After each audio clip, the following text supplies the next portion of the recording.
I already know it. I know we about to shine, cause we already glowing. To get all this. Welcome to the Instant Classic Wrestling Podcast, the only podcast that is always an instant classic. And yours. Woo! Everyone that punches Jim Cornette in the face repeatedly until he bleeds because he's stupid. We'll see you on the flippity dippity. Oh yeah. Alrighty, guys. I'm excited. We got our second interview of our young podcasting career. Welcome to the Instant Classic Wrestling Podcast, the only podcast that's always an instant classic. And just so you guys, think he's real and whatnot, because he hasn't been on TNA in a while, and we're confused. We're all confused. Everybody's confused.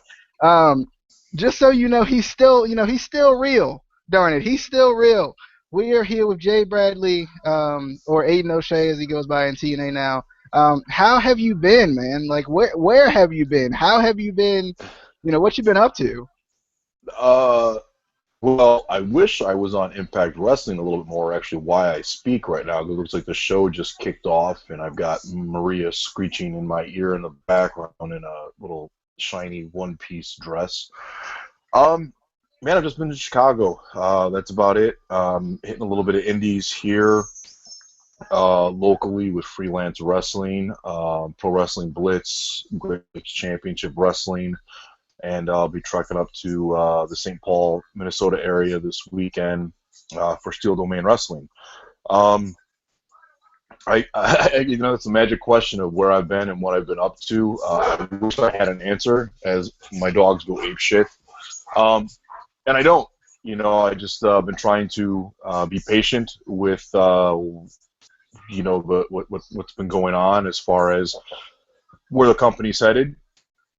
I have been in contact with, obviously, with TNA, mostly with Billy Corrigan, obviously, who I have both a personal and a professional relationship with for a number of years. I know there's things on the horizon. I know I'm being talked about within the company. But unfortunately, there's just things that are out of my control, and I just got to have faith in Dixie and Big John and Billy, who, as you know now, is a minority owner. I think the company's really going in a strong direction the past 6 months.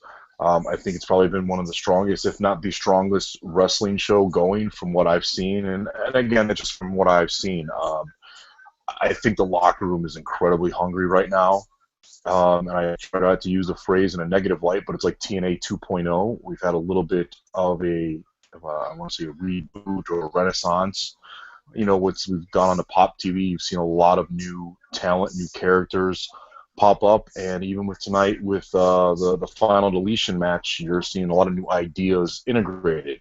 So, again, I think things are going really, really strongly, and hopefully in the near future, you're going to see me on Tuesday nights on a consistent basis, because I think consistency is key as far as getting a new talent connected with the crowd and the direction they're going. But it all goes back to, hey, there's things that I don't know what goes on behind closed doors down in Nashville, in meetings as far as with networks, international partners, or just decision makers in TNA. So all I can do is have faith and do my thing, keep doing my thing to the best of my ability in the ring elsewhere, in the gym, staying in shape. And staying ready. I feel I'm ready. I feel like I'm in probably some of the best physical and mental shape I've been in as far as from the business point right now. And so when the number gets called, I'm ready to rock. And I think they know that, especially Billy.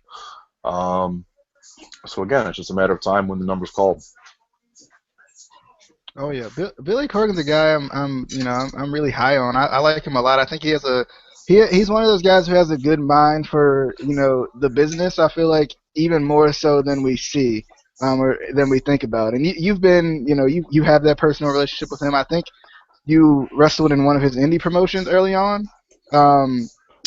Tell us about that, like how that went and how that kind of relationship, how that started to build. He was contacted by two brothers here that were local promoters to get something started. Um, and myself and Davey Boy Smith Jr., Harry Smith, were the two of the first talents that they decided to bring in. I didn't know Billy at all personally. I was growing up in Chicago and being, a teenager through the '90s. Obviously, Smashing Pumpkins was a huge musical influence, and I was a huge fan. Um, and it kind of caught me, I don't want to say off guard, but it perked my interest. I was very curious about how this was going to develop because I knew Billy was a huge fan and had a pretty good relation with the Hart family, who I trained with Natty and TJ and Harry in FCW and Deep South a number of years ago. And they had spoken that they had, their relationship with Billy, like they had gone to see him in concert and he had popped into shows that they were on and whatnot. But I got to meet him in person and just had a very casual meet and greet, if you want that, get to know each other. And I came away really, really impressed with him from a wrestling standpoint. But I think, the man is a very creative person. I think it goes without saying what he's done musically. But he's just so talented. He understands the business of pro wrestling, or the entertainment business, and what we do as far as entertaining a crowd and connecting with the crowd, and tell stories. He got that. And I was really impressed with that. And then from there, we do share a lot of common interests a little bit. So not only did it grow professionally, but personally as well. And we share a lot of similar mindsets or similar point of views as far as pro wrestling goes, like the things we like, the things we don't like, and maybe possibly where we see the business evolving to, or things that I think maybe TNA could try. So I like bouncing ideas off of him. We talk quite often as buddies and as business people. If you would have told me, 10, 15 years ago, I would have this relationship with someone like him who is becoming pretty influential in pro wrestling, and then and has had such mainstream success musically, I would have told you you're full of shit. But it's happened, and it's something that I look fondly on. I genuinely consider the man a friend, which is a cool thing in my opinion, and just watching what he's been able to do from a wrestling standpoint, both getting his feet wet as far as in the independents, and drawing attention locally to an independent that got coverage in Rolling Stone and Bloomberg Press and MTV, and as far as major newspapers like the Chicago Sun-Times and that sort of a thing, was pretty impressive. So I'm really looking forward to seeing what else he's going to be able to do now that he's taken on a larger role with Impact Wrestling. Alrighty, Casey, you got anything? Yeah, I kind of wanted to go back to your earlier training career. I know you trained in Chicago with Silverman Wrestling. You trained with guys like CM Punk, Colt Cabana. What were they like? And also, obviously CM Punk has gone to kind of the sky and back, you could say, in wrestling. Did that kind of, was there any jealousy, or did that kind of make you want to fight for it more to kind of get to that ultimate spot, whether it's in TNA as the World Heavyweight Champion, or getting to WWE? I know you wrestled for WWE for a little bit there, but did guys like that help you kind of make you more hungry to get to that spot, or? You know what? Like, I think at the Domain, those two, Punk and Cabana, were very, almost attached at the hip to each other. They were more so very, very competitive with each other than anyone else, always trying to kind of outdo each other. And to be honest, I was a little bit of like a step behind him. I felt like I was maybe possibly like always kind of like the younger brother, like they really always didn't want around or tagging around to the events. But that was me. I went through some medical issues early in my career with a overactive thyroid that, since has been a non-issue. It's been under control for like 10, 15 years. It's been a non-issue. But I was able to see through them how the indies were evolving. At the time, WCW just was bought ECW went under. And you know, a lot of the independents at that time were really starting to thrive and get hot, and Ring of Honor starting to emerge. IWA Mid-South really starting to buzz a little bit. And because of them, you know, I did have a little bit, I guess, of an edge of networking and you know, getting contact with some of these promoters that these guys worked for, and it did help me out. I always had a place when I wasn't booked elsewhere. I had pretty much a standing invitation with IWA Mid-South to go down there whenever I wanted, and you know, fill out my schedule where it kept me busy, where I was wrestling at least once or twice every week, which was great, you know, for that early on in my career. Just the ring time was so valuable in front of a live audience, and being around veterans like a Bull Payne or Tracy Smothers, or a guy like Todd Morton, were guys that came up through the territories, and I got, you know, be in a locker room with these guys and learned so much from them, and it, you know, came into use later in my career. As far as anything else goes, you know, I always just looked at it as I always just wanted to make a living in a career in pro wrestling, whether that was overseas or if it was WWF or E or whatever, or was somewhere else. You know, as TNA evolved or Ring of Honors evolved, excuse me, you know, these other promotions. So that was always like the main goal. You know, of course, beyond that, you know, everyone strives, I think, or should strive in this business to get to the top. You know, to be that world champion, or that, you know, to be the company's go-to guy, or be one of the top guys. I think that's what everybody really wants. Punk got there, you know. You can say a lot of things about Punk. He's a very he's not for everybody. People seem to be very either hot with him or very cold with him. You know, he's very polarizing. I don't say that to be a bad thing, but a lot of times in pro wrestling, that's a key. If you're getting some such strong reactions one way or the other to somebody in the crowd, like, that's great. And he came along at a time when, you know, WB was looking for what he was. You know, he was kind of like anti-culture at the time, you know, covered in tattoos, openly drug-free when they were pushing a drug-free policy and testing, and a bunch of guys got, you know, the opportunity to step up, and he was readily prepared and able to run with the ball, and ran for it for a long time. So yeah, that does show that, like, a guy from the indies, you bust your ass, you work hard, and you play your cards right, and when the opportunity comes, you know, you're prepared for it. So yeah, it is motivational, but I also realize, doing this as long as I have, that, you know, other things have to come into play. Like I said, there's decisions that are made in offices and on phone calls or emails or whatnot that you, as a wrestler, you have no control over. So you just really have to be ready when the opportunity comes. And as far as Colt goes, you know, I think he's done a phenomenal job, you know, making himself his own entity, his own, like, you know, business within the business, as far as what he's done with his podcasting, and staying active over at NOAH for the last couple of years, and doing some shots recently with Ring of Honor. We'll see where that goes. But, you know, him being involved with the, you know, the pro wrestling tees stuff is just, you know, he's a marketing machine. Great at what he does. You know, I think a lot of guys have tried to follow in his footsteps or taken away what he's done. Alrighty.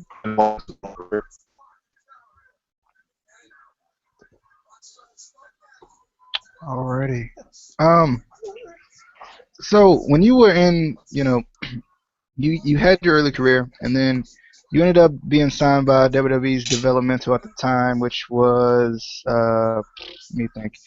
But right before it was OVW, Deep South.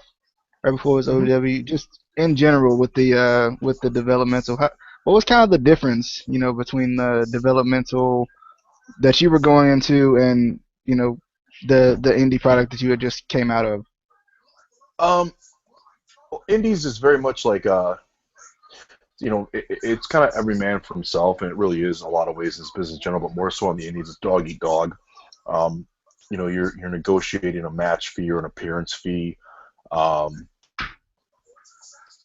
You know, trying to stay busy, trying to keep money coming in, you're trying to earn a name.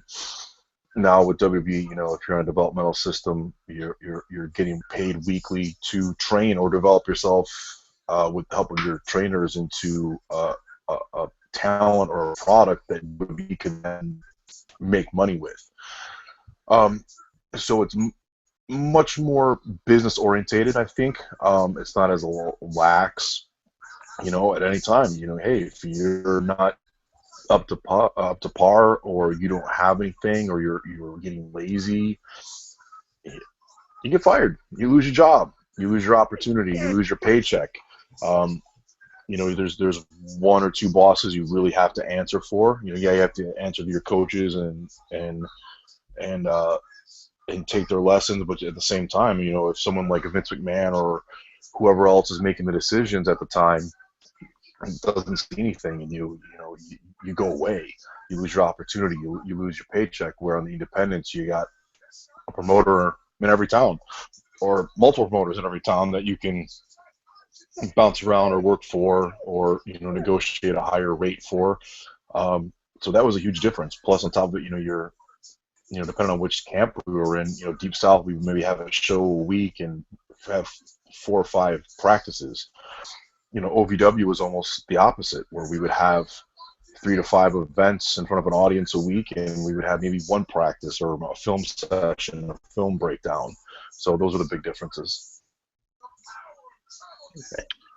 Now, I know you had a brief stint in SmackDown. We had a couple matches. I know your debut, I believe, was with Big Show. Now, I know a lot of people wonder, like, what is it like the backstage? Was everyone cool in the backstage area? Did they kind of, did they take you under their wing, or was there? Because I know as a fan, we've all heard, bullying from certain, certain superstars kind of take you under their wing. But how was your experience in general, kind of, sort of on that main roster? The brief time I was there, no, I didn't really experience any bullying or anything like that. I had been in the company for over 3 years at that point, and done some touring with the live events, and just not have been on TV. I had been in the developmental camp, so there was a lot of guys on the roster that had been regularly appearing on TV that I had worked with before, or I had trained with, or I knew off the independents. So there was some camaraderie there. A lot of the guys were some of the younger guys on SmackDown that I was on tour with, so like the Hardys were there, who were both pretty cool with me. And like I said, a lot of the guys that were on the roster, like an MVP, I came up through with Deep South with. So a lot of guys were cool. We had some of the vets that were obviously around, like Big Show or Finley, but I think a lot of that stuff that you hear about was another time and another place. I think it was definitely a shift in the mentality of the business at the time, especially in the locker room. You had a lot of older guys that were kind of phasing out, or only kind of part-timers. And the younger guard, I guess if you want to call it that, just they just didn't see a need for it. Like, yeah, you had to have your respect in your locker room and your etiquette.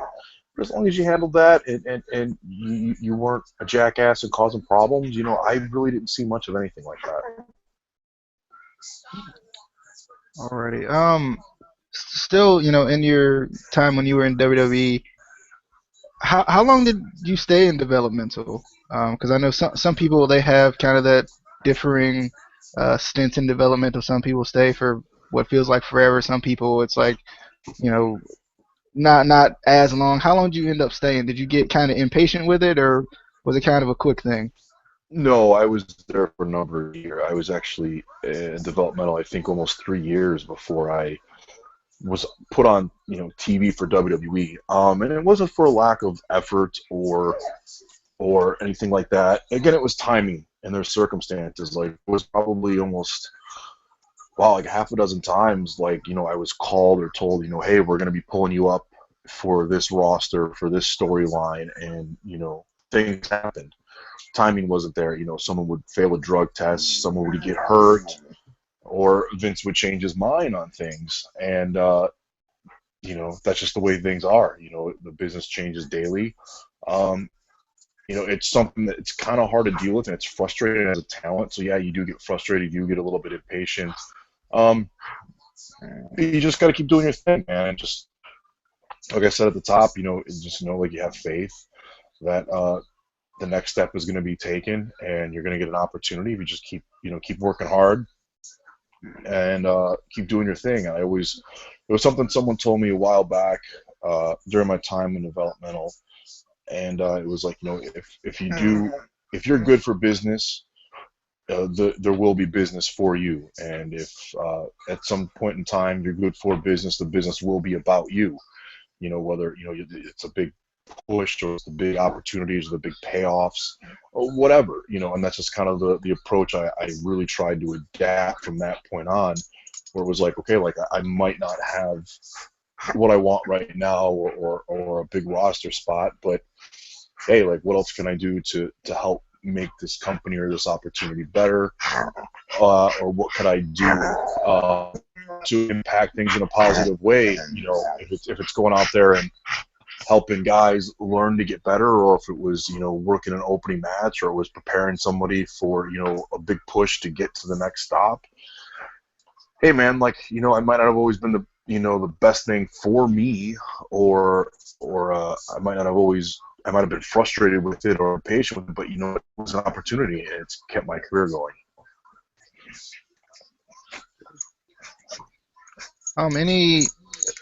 Because I know around the time you went to the main roster was about 2008, and that was kind of when ECW was kind of in this whole new breed type thing. Mm-hmm. Was there any chances for you going to ECW at that time? Because it seems like that would have been a good fit. Because that was kind of, I don't know, it felt like the NXT of then. Yeah. I think that's kind of like the way they viewed it initially. I know I did a couple matches on ECW. And things kept changing so much for at that time. I was supposed to be put in a tag team, and then that changed. And then Vince had some ideas directly for me after we had a meeting, and he had me kind of change my look a little bit, and then that changed. It's one of those things like you coulda, shoulda, maybe, I don't know. Again, I don't know what's talked about in those meetings. That at that time, I think they did have an influx of younger talent or newer talent. At the same time, like Jack Swagger, Dolph Ziggler, and Sheamus. I think that there was quite a few new talent brought to the main rosters at that time to fill it out. Some stuck and did really well for themselves, and some didn't. It is what it is. It's the way the business ebbs and flows.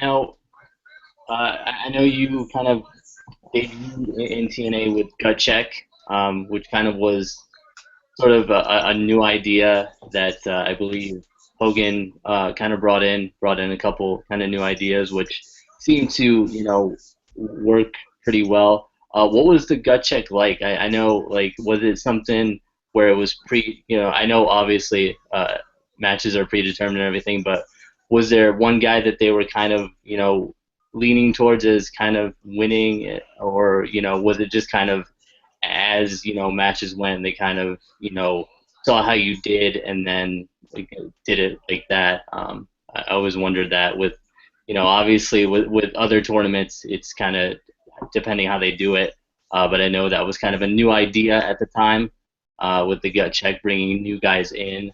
Was there a specific guys that they kind of liked more, or was it just kind of go out and do your best, do whatever, and then if they like you, they like you?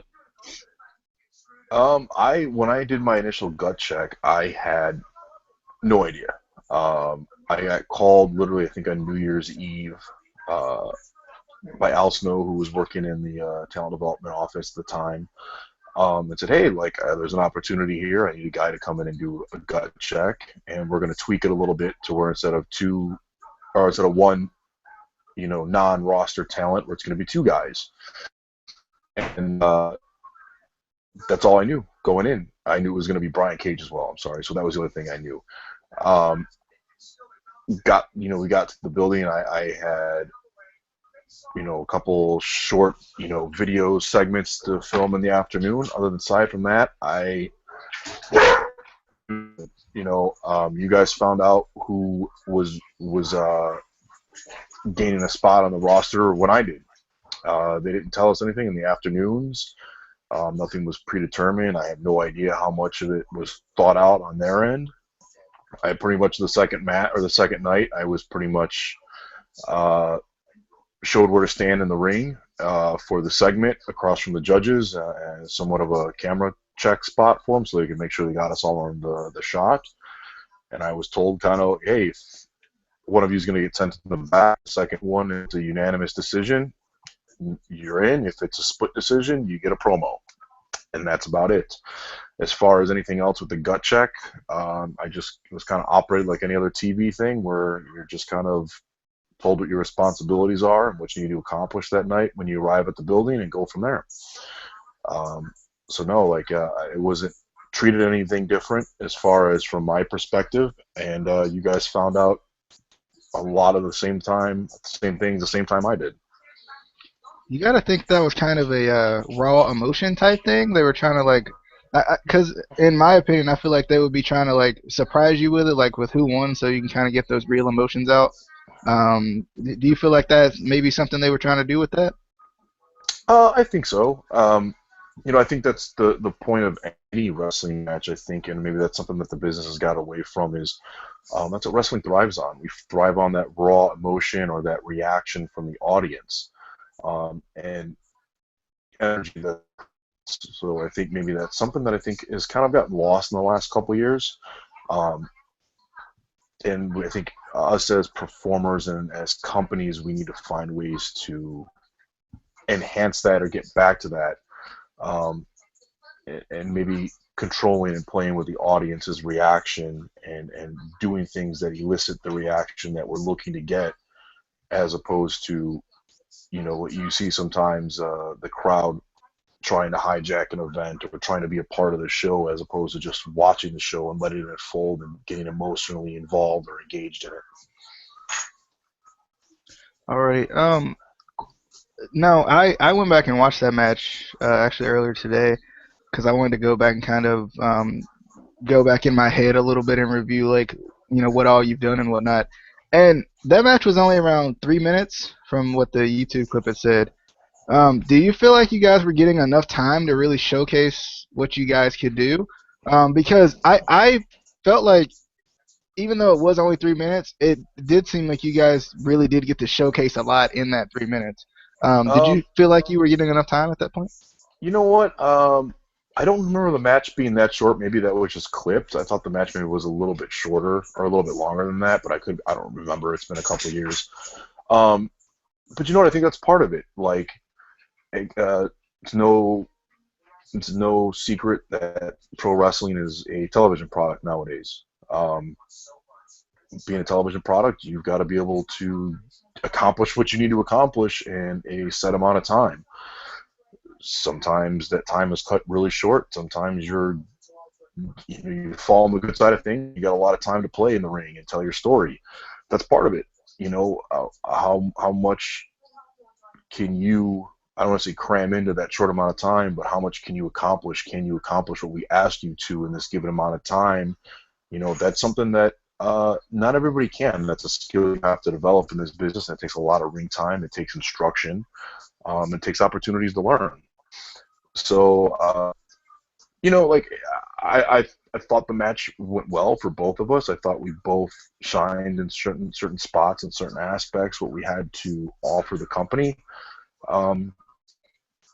I think that's part of it. I think if, some guys can't handle that aspect of it, they don't know how to wrestle for TV with cameras and camera angles. They don't know how to pace a match for television.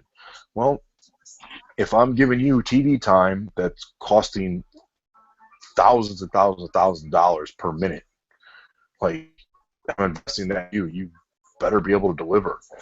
You better be able to handle it and know what you're doing. If not, I got a roster full of guys that can do it for me. What do I need you for? So. No, you got thrown back in as far as I guess you'd call it a re-debut of you, because this is the point where we're getting to the World Title Series. And you got thrown in at kind of a big moment. You know, a series where um, I feel like fans were kind of trying to predict who was going to win, but I think the dynamics of it really made it pretty interesting. You know, with the different groups and whatnot.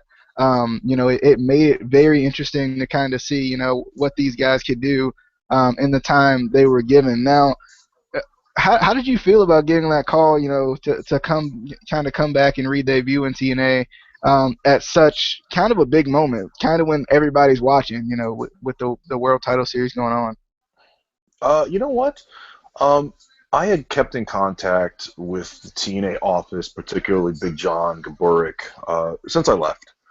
Um, it's you know it's no I've done that with any of the major companies I've worked for. You know, I try to remain in contact with maybe some coaches or agents or whatnot like that.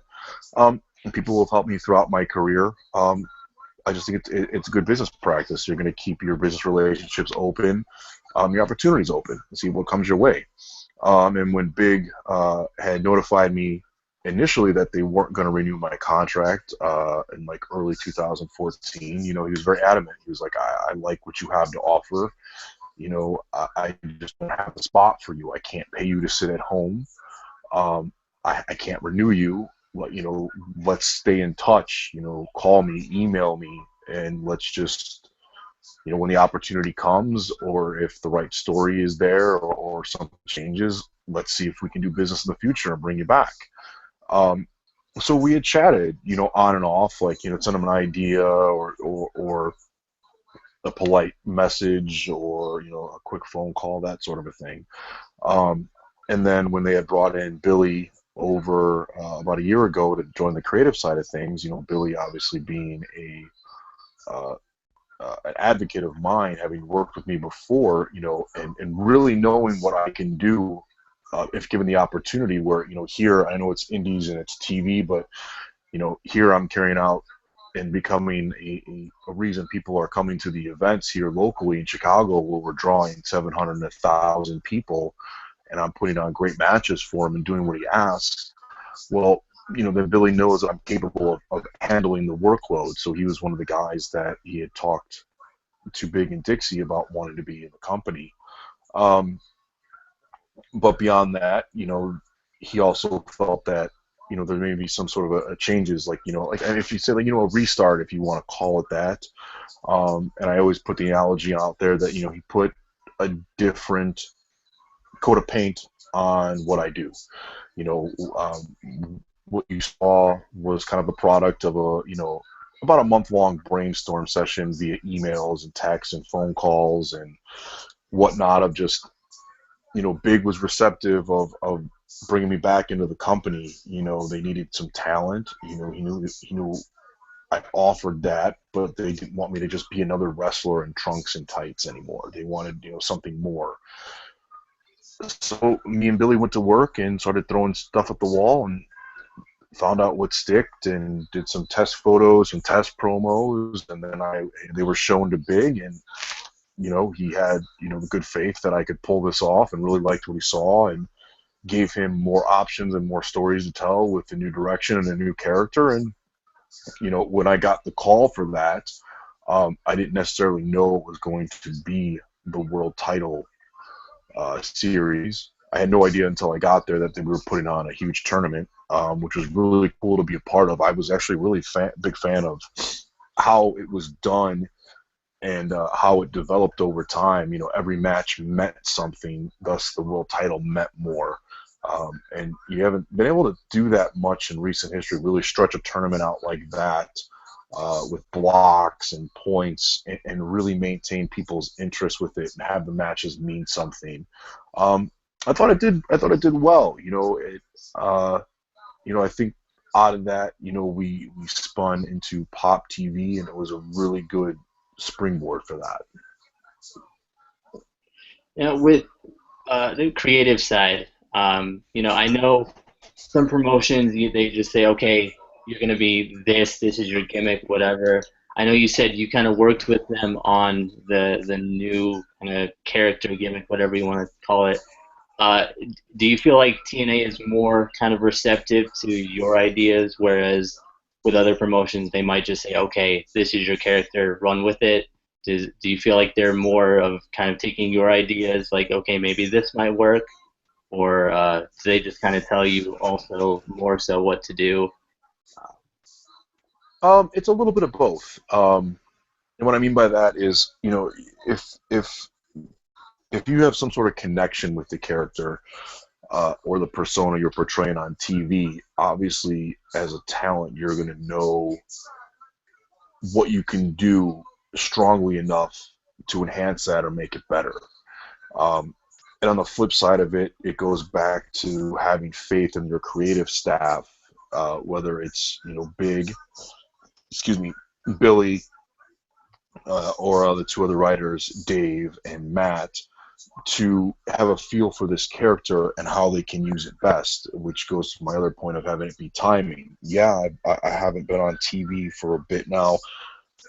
The timing might be all wrong. I don't want to get thrown out there and get crammed and have it be rushed or not given the time to really connect with the crowd or give them my full ability to what I can do. So what would be better is to be patient and wait and have that faith in them that they have ideas, just when we're going to execute them, so they can really get the most and the best out of Aiden O'Shea. It goes back to if we're calling a booker or a writer or whatnot, they have kind of an overarching story, I think, that they want to tell. It's a picture they're painting. Or if you want to call it maybe a jigsaw puzzle, like, what part of this puzzle are you? Are you a part of this puzzle right now, or what part of this picture are you? You might be painting this great cityscape, but are you a minor piece, or are you this huge building?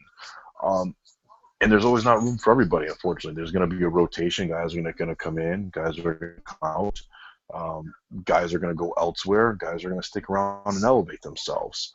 But again, you just have to go into it knowing and have confidence in yourself, of what you can bring and what you do to the table. Sometimes politely remind them of that, that you're capable of more, or you can give them more and different things that they would offer. But also have faith that, in the timing of it, that they know the story they're telling overall, and where you're going to fit. And like I said, sometimes you have to have faith that you might not fit just yet, and it's better to wait than to rush everything. All right, well, we had a question. I was trying to promote this as much as possible, and I was trying to get some comments from people too to kind of see what they wanted to ask you. And one guy, and I don't know if you would even know this. One guy asked, it's not specifically about you, but about TNA, I guess, as a brand. And we've been talking about how TNA is going. They kind of went through that little 2.0 type thing. And he asked, is TNA getting rid of the name TNA and only keeping Impact? Would you know anything about that? No, that's one of those things that, as a talent, I'm not, privy to. That's one of those decisions, that someone like Dixie and Billy and Big are probably going to make behind the scenes, or if it is even a decision, or if it's even talked about, I would have no idea. Yeah, I mean, that's not something that's going to concern talent. That's going to be probably strictly on the management and the executive management side. All right. So I'm running out. I think I'm almost done. I want to end with a kind of I guess a funny question for you. Sure. So first off, what's kind of a day in the, this is not the funny question, this is my other question that I had in my mind. What's kind of like the day in the life of Jay Bradley? What do you usually do on a daily basis, whether if you get a call from TNA, go to TNA, or whether it's doing an indie show or whatever? How does your life work? I think that kind of pick your brain a little bit. My life work, I'm all over the place, man. I do maintain employment away from TNA. I work in the fitness industry, so if I have any obligations to that, I take care of that throughout the day. depending on my body's feeling or how my body's reacting, I'm going to work out probably anywhere from probably 4 to 5 days a week, depending on the kind of workouts I'm doing. And I've done everything from MMA, boxing training to just bodybuilding stuff, body weight workouts to CrossFit, strength and conditioning stuff. So it all depends. So definitely workouts going to be in there. Um, my black lab Lando gets a lot of my free time, as he's a big whiny bitch sometimes, and he just gets all needy. But he's my boy, like, so we'll go run in the yard or take him for a car ride, as simple as that, just to chill out. And that, man, like, I'll watch some wrestling here and there, mostly some older stuff that I've got, recorded onto DVD. I'll catch up on TNA wrestling and kind of keep up to date on what's going on in the business. Um, Also, I'm a video gamer. I got the Xbox One, so any given time, I'm probably getting into a game on that, or catching up on a book I'm reading. Uh, that's kind of life in a nutshell, guys. I mean, what do you play on Xbox One? I mean, I gotta know. The last one I finished up was the new Tomb Raider, which I really got into, and I'm kind of going back and forth between the recent Metal Gear game and the latest Witcher game. I haven't really got into either one too far, just because I've been so busy with other things and digging into that. I've been reading a lot lately. Um, so those are the two games right now. Yeah, Alrighty. I was kind of, curious. Whenever we talk to anybody in the business, I always am curious. How did you? Uh, Obviously, I'm sure you were a fan before you got into the business. How did you kind of become a fan? Was there anybody kind of growing up that really kind of inspired you to, this is what I want to do, deciding? I don't think there was anybody in particular. As a kid growing up, I was really big into superheroes and comic books, and I was also really big into sports. I played like a bunch of like just about any sport I could think of. I tried or played for a duration of time. So I think pro wrestling at the time was like a meeting of those two worlds. You had the big superhero like guys with the big muscles and tights and spandex with the crazy characters doing athletic things. So I think it was a meeting of the two worlds. So I was instantly kind of attracted to it. It was kind of funny. My mom wouldn't let me watch it for the longest time. She thought it was garbage or it would make me violent. And here I am, her son, becomes a pro wrestler or pro athlete, whatever you want to call it, for a number of years, and has gone all over the world with it. Um, I don't remember a particular person or when. I just remember there was a point where I was like, you know what, like I think I could do this. I was developing to a very big kid. And everyone, was saying how much I should start lifting weights because I could put on a lot of size and I was already athletic. Um, and wrestling was just always the forefront of me. I never missed a Raw, like flipping through channels with Raw and Nitro, and then like even Saturday morning shows here. I used to get USWA here up in Chicago syndicated, like early Saturday mornings. ECW was on for a little bit of time, so I had all this stuff, and then it just kind of evolved from there. When the internet took off, or finding people who traded tapes and getting exposed to like stuff from Japan or Europe, where it was a different style and it was a little more aggressive, especially and overseas and Japan. So I think that kind of was like, I could do this. You know what I mean? I really want, and then from there, just the passion grew.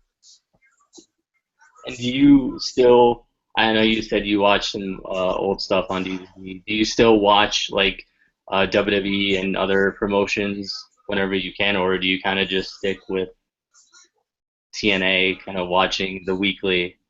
You know what? Like I can't. It's like pretty much TNA is the only show that I watch on a weekly basis, so I try to keep on up to date on. I'll hit up a lot of stuff. I obviously, like, I have WB Network. I'll hit that up, and I'll watch stuff that I hear is really good or stands out. I'm always keeping up to date on what's going on in the company or any company. I'll pop in, DVR Lucha Underground. I'll kind of get through that, or I keep up to what's going on in Ring of Honor. New Japan, the same thing. And then if it's something I really want to see, like I really want to see these guys in the ring together, I'll definitely make a note to watch it. But God, the internet and DVRs are totally changing the way people watch things nowadays. So everything's point and click and a la carte. So it's kind of more on my time when I can kind of fit it in a lot of things. And when you do kind of watch, whether it's TNA or other promotions, do you still find yourself watching it as a fan, or do you kind of get into that, I'm a wrestler mindset and kind of critique matches, or do you kind of just try to enjoy it? And I do try to enjoy it. I don't try to get into the wrestling mode too much as far as nitpicking everything away. I do have probably a little bit more, obviously, much more keener eye doing this so long as a wrestling fan. But I do, I try to really watch it, was I entertained by this? Am I finding this entertaining? Do I believe what they're trying to convey in the ring? But then again, that's also from an insider perspective. A total fan might not view it that way. They might just be totally caught up in the moment. So I guess I view it a little bit from both perspectives. Obviously, there's something that I think is, poorly executed or poorly done that kind of makes me cringe. Give me a groaner, and then it's like I know the fans they probably lost the fans on that one too. So it's probably both. Alrighty. So I guess this is my final question. I'm not sure if Casey has any more, but I don't know how I ended up watching this match in particular, but I ended up watching the match with you and Kenny King in the World Title Series, and you ended up ripping your pants. I don't know if you remember this. Yeah, Yep. you ended up ripping your pants. Now, was this the most embarrassing moment for you in wrestling, or was there something else that that's just been even worse? No, I don't even really consider that embarrassing. I really haven't had. I can't think of too many embarrassing moments in wrestling. I don't even think that was that bad. I just kind of view it as all right, dude. If I was in a fight, or if you were in a fight, and the dude ripped your shirt, or ripped your pants while you're whooping someone's ass, are you really gonna be embarrassed, or you stop and worry about it? No, you're in a fight. You're gonna keep going. You're gonna keep swinging. No, it didn't bother me. Large groups of people saw my black Speedos underneath. Big deal. I've been wrestling in less than that for half an hour. Google me. There's pictures of me pretty much in my underwear all over the internet, and wrestling trunks and a pair of boots. You know what I mean? So it didn't bother me at all. Alrighty, Casey, you got anything else for him? I think we're pretty much done. Alrighty. Jay, go ahead and let the people know you kind of where you are now. Twitter, everything like that, where they can see you. If they ever come to Chicago or wherever else you travel, feel free to go ahead and pump that out to the people now. Cool. The best way is you guys can follow me. I have actually 2 Twitter accounts that I both pretty active on. The first one is at Aiden O'Shea TNA, which is AIDENOSHEA TNA. That one was started about a year ago, and I have my original one that is verified as J Bradley PW, which is at JAYBRADLEY PW. Why I have 2 was I was told basically if I altered my verified one in any way, I was going to lose a verification badge. So I just started a new one when we started the new character on TNA. But they're pretty much synergistic. They work with each other. I retweet each other a lot. I'm also on the Pro Wrestling Tees. If you guys want to get any of my merch, I think they got that sale going on for a few hours for 20% off. If not, it's there pretty much all the time. Pro Wrestling Tees / Aiden O'Shea. Up this weekend, the 7th, I'll be up in Steel Domain Wrestling in the Lakeville area outside the Twin Cities. I think next month in August, you'll probably be able to see me at Pro Wrestling Blitz's big show, WrestleFest 7. Huge show in the Chicagoland area every year, usually several thousand people. DDP, Sandman, Brooklyn Brawler. Oh God, who else is on the show? Vicky Guerrero, Lita, Tommaso Ciampa will be there. Just a ton of people, plus the regular Blitzker roster like Machine and Rough Crossing, some really local guys. And then you'll see me around the area, hopefully in TNA soon. I think that's what we're all hoping. We're all hoping to see you in TNA. Very, very, very soon, man. We appreciate you so much for coming on, man. I know with your busy schedule, it's a tough thing, but we appreciate it so much. If you haven't already, feel free to subscribe. We got more interviews coming up. I told you that we was going to up the interview intake or whatever. I'm counting this for June. I set it up in June, so I'm counting it for June. But be sure to subscribe, give us a like and whatnot. We'll see you guys later.